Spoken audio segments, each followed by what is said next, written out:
The next important change to talk about comes in Scrum Master sections. Scrum Master are now leader who serve. You talked about that just now instead of like servants leader. Why the change? What does being a leader who serve entail? And how is it different than being a servant leader? Well, first of all, as we were working on the Scrum Guide, I was talking with Ken, and Ken said, I think the biggest problem in Scrum today is people have completely misinterpreted servant leader. We have Scrum Masters who are secretaries, and we have many managers complaining about, why should I pay a Scrum Master just to schedule meetings and take notes? And so they've completely misinterpreted servant leader. And I went and I checked I was doing some training with Scrum trainers from all over the world, and I checked with them and I said, Ken thinks this is the biggest problem. Do you agree? And 100% of the trainers agreed with Ken. So we said, we've got to do something to fix this in the Scrum Guide. And so we needed to go back.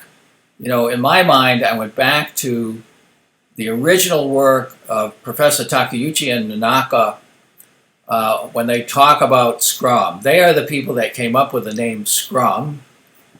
They were looking at lean hardware teams, but their whole point was that the facilitative team leader manages up in the organization to get them to understand what is needed and help, and also manages down with the team process. So this manage up, manage down process is part of the leadership of Scrum.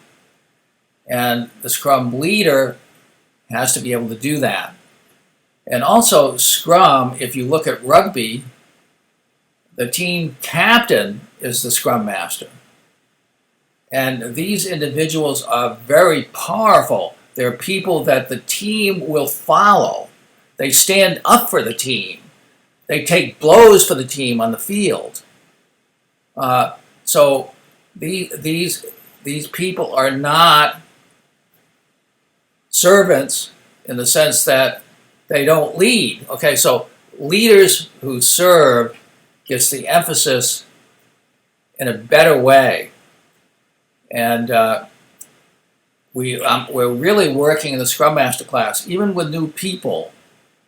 You need to understand, if you train, let's say we train you to be a captain of a soccer team, but you haven't played soccer.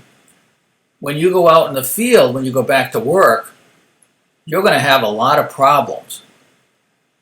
So if you're going to be a soccer captain, you need to be trained, you need to be coached, you need to be working with other soccer captains, so you learn how to be a leader who serves.